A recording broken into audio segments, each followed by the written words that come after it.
Dean Martin was one of Hollywood's most effortlessly recognizable stars, celebrated for his smooth voice, dry humor, relaxed charm, and seemingly carefree lifestyle. Yet behind the familiar image was a much quieter and more complicated man.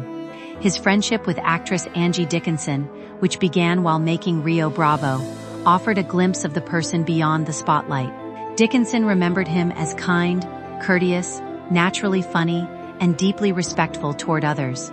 She also suggested that much of Martin's famous drinking persona was part of his entertainment image, rather than an accurate reflection of his private life.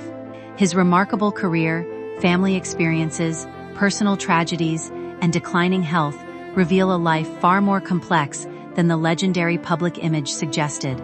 A friendship born on the set of Rio Bravo, Dean Martin and Angie Dickinson became closely acquainted while working together on Howard Hawks's classic western Rio Bravo in 1959. Martin played Dude, a former deputy struggling with alcoholism and attempting to rebuild his dignity, while Dickinson portrayed Feathers, a confident and intelligent gambler.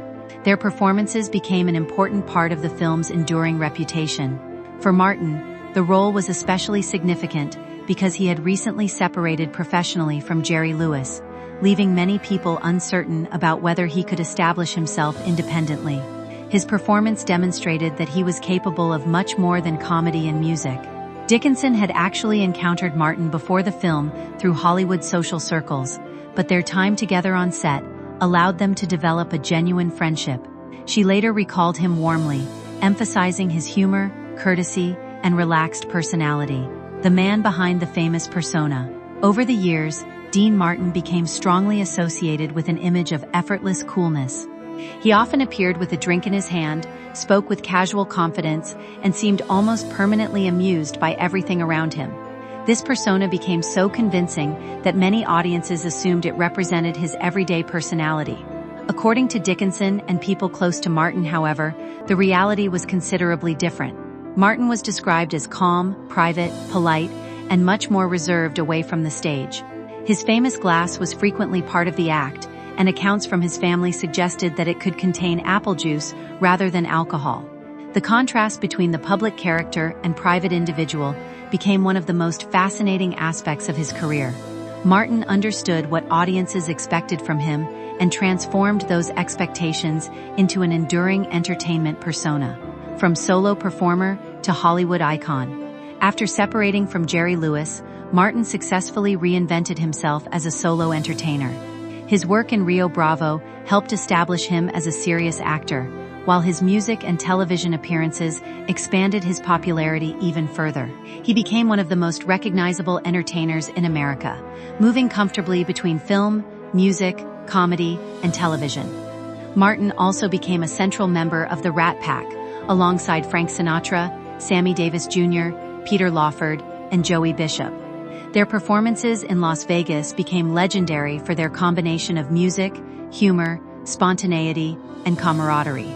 Martin's appearance in Ocean's 11 further strengthened his association with the group.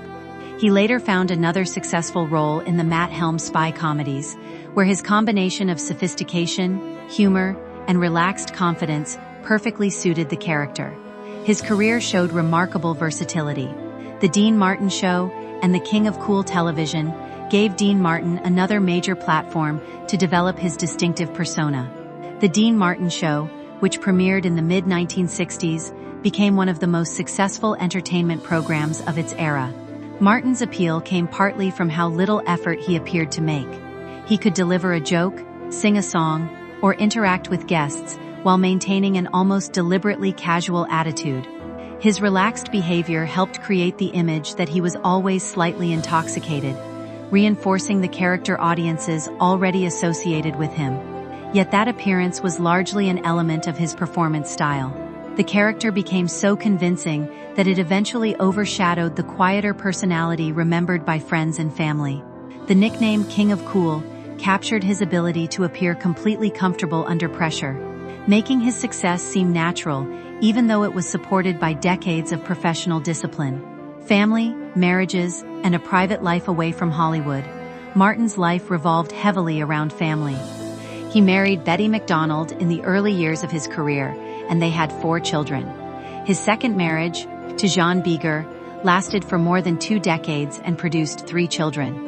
Although the marriage eventually ended, the former couple maintained respect for one another and remained connected through their family. Martin later married Catherine Hahn, whose daughter Sasha became part of his family through adoption. Altogether, Martin was the father of 8 children, including biological and adopted children. Despite his demanding career, he made efforts to remain connected to them. His interests outside entertainment also reflected a quieter side of his personality. He enjoyed golf and spent time with horses at his ranch, activities that offered an escape from the demanding world of show business. The loss that changed his life. One of the deepest tragedies in Dean Martin's life was the death of his son, Dean Paul Martin, in 1987. Dean Paul was 35 when he died in a military aircraft crash in California. He had pursued his own career in music and entertainment before serving with the California Air National Guard, making his loss especially devastating for his father. Dean Paul had been a source of tremendous pride for Martin, and those close to the family described the tragedy as a turning point in his life. The loss affected Martin emotionally and contributed to a noticeable withdrawal from the public world. Although he continued to maintain his professional legacy, the carefree image associated with his earlier years increasingly gave way to a more private existence. The tragedy remained one of the defining experiences of his later life.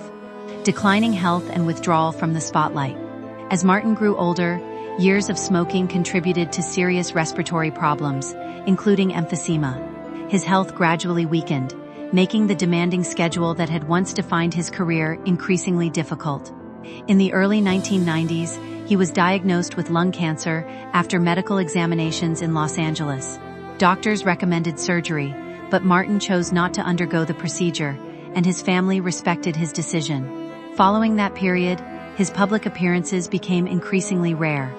He spent much of his remaining time at home, preferring quiet routines to the busy social life associated with his years as a Hollywood and Las Vegas star. Friends described a man who had become more private and withdrawn, often enjoying simple activities such as listening to music or watching television. The contrast with his earlier public persona was striking, but it reflected his changing priorities and declining health. Angie Dickinson's lasting memories. Angie Dickinson remained one of the people who consistently remembered Martin with affection and respect. Even decades after Rio Bravo, she described him as approachable, considerate, and naturally humorous. She recalled that he often called her Feathers, the name of her character in the film, turning the nickname into a lasting symbol of their friendship. Dickinson never portrayed their relationship as romantic or conflict-filled. Instead, she emphasized the genuine friendship that developed between 2 actors who had worked closely together. She also remembered Martin as someone who treated everyone around him with courtesy, including fellow performers, crew members, and production staff. Her recollections helped present a more balanced picture of the entertainer. Rather than concentrating on rumors surrounding his lifestyle, she focused on the qualities she personally experienced: kindness, humor, professionalism, and an ability to make people feel comfortable. A legacy. Beyond the spotlight, Dean Martin died at his Beverly Hills home on Christmas Day in 1995 at the age of 78. His death marked the end of a career that had stretched across music, television, film, comedy, and live performance. Although his health had declined considerably, his popularity never disappeared. His recordings continued to be heard, his films remained widely appreciated, and his television work introduced new generations to his distinctive style. Rio Bravo in particular endured as one of his most respected films and as the work that connected him to Angie Dickinson. Martin's financial success also reflected the extraordinary scale of his career, with his estate reportedly containing substantial assets and property. Yet his most lasting legacy is not simply financial or commercial. It lies in the songs, performances, characters, friendships, and memories he left behind. The image of the effortlessly cool entertainer remains powerful, but the memories shared by those who knew him suggest that the real Dean Martin was quieter, kinder, and more private than the character audiences